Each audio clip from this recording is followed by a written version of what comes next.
Hi guys, my name is Shikha and welcome to my channel Shikha Reads Tech. Today I'm going to talk about Six of Crows by Leigh Bardugo. It is this fantastic book which takes place in Grishaverse. First of all, look at this cover. It's so dark and black and gloomy, just like all the characters in this book.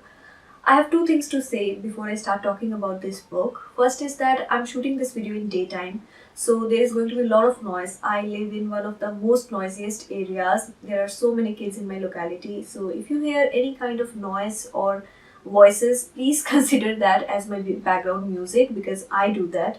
Also, this is my first review video. I'll try my level best to not spoil you, but if accidentally I reveal something kinda spoilery, I just want to say sorry for that in the beginning. That being said, let's talk about this story. I don't know how much you know about this story because I went into this book completely blank. I had no idea about the world building. Few of my Bookstagram friends recommended this book to me, so I read it and I enjoyed it too. If you want to know, story takes place in Ketterdam in Kutch, which is in Grishaverse. It's a fictional world created by Leigh Bardugo. She has already written 3 books in this world, which is called Shadow and Bone trilogy. But you don't need to read that one to enjoy this book because it's a separate duology. It's a spin-off on that series. So yeah, you can enjoy it. I haven't read that one either and I enjoyed it completely. So I can assure you that the story is 100% authentic and new. I haven't read the second book either. It's called Crooked Kingdom and I'm going to read it very soon. Now in this book, there are people who are called Grishas and they have magical powers. They are kind of like mutants and very cool, and because of them, the world is called Grishaverse, of course. So in some part of this fictional world, they are hunted. In some, they are treated as respectable warriors. In some, they work as bonded laborers. I know it sounds quite complicated, but trust me, once you start reading the story, it's quite easy to understand. So this is basically a heist story. I know when I say heist, first thing that pops in your brain is Ocean 11. Trust me, this book is in no way like that movie because Ocean 11 is all about the heist, whereas this is a character-driven plot. You are introduced to the problem first in the prologue, then you meet the character, you understand their problems. Eventually, you see them form a team, prepare for the journey, then they go on that journey and then they pull off that heist. So it is more like a quest. So we meet this crew of criminals in this book who want to steal something from a very high maintenance court. They want to break into Ice Court in Farda, which by the way spells as F-J-E-R-D-A. I thought it's Jarda, but it's not, it's Farda. My god, names in this book are so weird. So these guys, they want to break into Ice Court and retrieve something unthinkable. And whether they're able to pull off that heist or not, that's the story. Let's talk about the characters now. There are 6 main characters in this book. First and foremost is of course Kaz Breaker. Kaz is leader of this group. He is bastard of the barrel. He's a mafia boss. His eyes are everywhere. He's kind of like this 3-eyed raven who knows everything that is happening in Ketterdam. He's very selfish to his core and he knows how to get his job done. He has no friends. At least he believes that. And if you have money for him, good. He'll do your work. If not, then go away. That's how he is. And his moral compass is completely broken. He has no moral compass whatsoever. Next we have Inesh Gaffa. I don't know if I'm pronouncing her name correctly or not because as I said, names in this book are so weird. She's very loyal to Kaz. She is a classic killer with a conscience or a killer priestess. She believes in God, hell, heaven and all of that. When she kills a person, she believes that she will go to hell for that. But she also knows that to survive in this big bad world, she needs to do all of this stuff. Then we have Nina Zenik. Nina is a soldier from Ravka's 2nd army and she's also a Grisha. She's my favorite character in this book. She's so feminine. She's not afraid to flirt with guys just because she's a soldier. She doesn't put on this fake badass mask to prove that I'm a warrior. She has an ulterior motive because of which she has joined this crew and she believes in fighting for a cause, not for money. I think that her moral compass is completely intact. Next we have Jesper Helmer. Jesper is a criminal, of course. He's a fine shooter and a gambler. He's part of this crew. There are so many hidden facts about him which are not revealed at first and his character is underplayed throughout the book. I'm guessing this is a deliberate attempt and we are going to see more of him in next book. There is a very pivotal moment in this story where he gets this chance where he can prove that either he's a hero or not. And he stays true to his character. I won't reveal which way he chooses and I'm really excited to know more about him in next book. Then we have Matthias. He's from Farda and used to work for Farda's Truskill army. He's a very religious person. He puts religion and honor above everything, but his religion has turned him into a zealot, because of which his moral compass moves back and forth. His country has declared open war against Grishas and it was his job to kill the Grishas or hunt for Grishas when he was a Truskill. Because of all of this, his life is a constant struggle right now because of what he used to believe and what he's seeing right now as a crew member. and this internal struggle is portrayed beautifully throughout the book. And lastly, we have Violin. Violin is a merchant's son and youngest member of the crew. He's part of this team as a member as well as a hostage.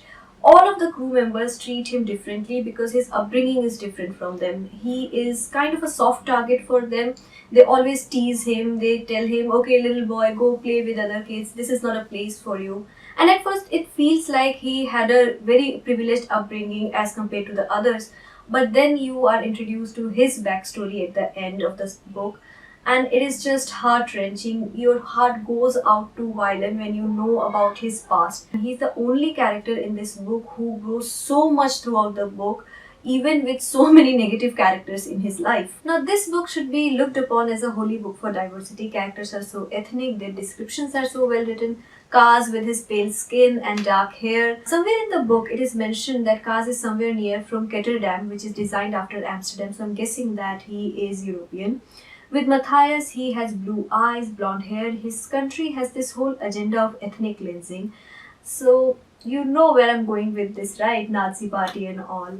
Inez has dark brown hair, deep bronze skin, and she has dark eyes. She has this long hair which she ties in a tight braid. I'm not going to describe each and every character. It is sufficient to say that character descriptions are there to make us understand that each character is so different from another one.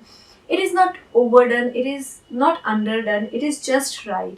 None of the characters are described as delicate English rose or exotic. Most of the times I've seen that with people of color, authors go overboard. They describe it too much. But in this book, it is just perfect. It is just right. That's what I like about this book, that the descriptions are very normal. Two of the main characters in this book are gay and their relationship is portrayed very delicately throughout the book. Most of the times when I read about a LGBTQ relationship in a YA book, it is so overdone. It is like they include a gay character or a gay couple in the book and they start flashing a neon light over that. You know I'm talking about SGM, right? But in this book, it is just perfect. It is just right. It is not overdone. It is treated as any other relationship in this book. Now let's talk about the things which bothered me so much.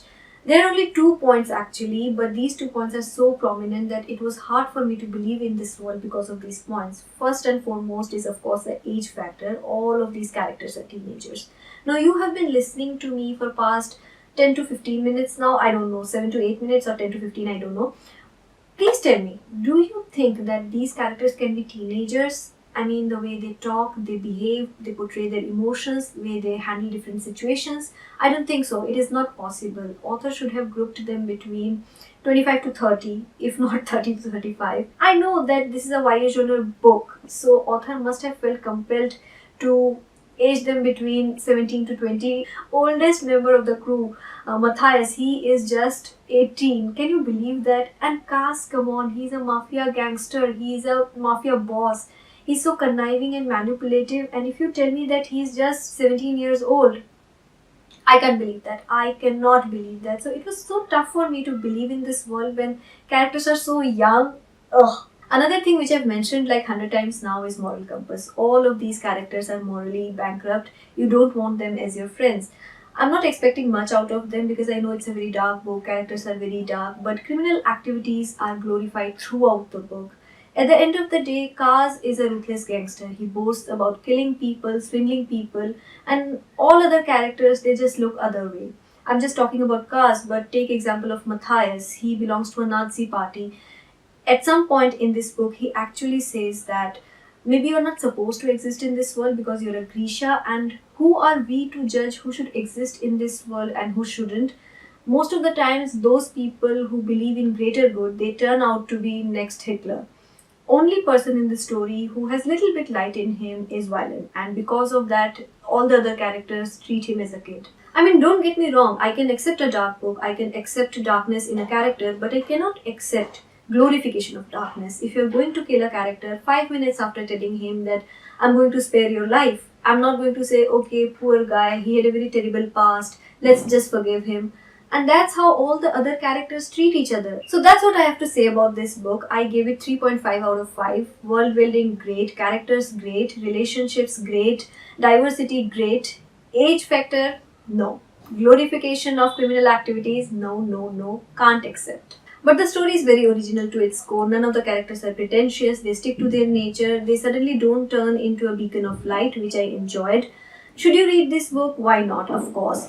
But if you're someone like me who is bugged by age factor or glorification of criminal activities, please don't read it because it's going to bug you. Having said that, I'm going to read the second book, Crooked Kingdom, very soon. I kind of know what's going to happen next, and I just want to see if Leigh Bardugo is able to surprise me. Do let me know in the comment section down below, have you read this book, or if you're planning to read this book. Any kind of feedback, suggestion and criticism is welcome because this is my first review video. And if you like this video, please give it a thumbs up, share it with your friends, and please subscribe to my channel. Goodbye.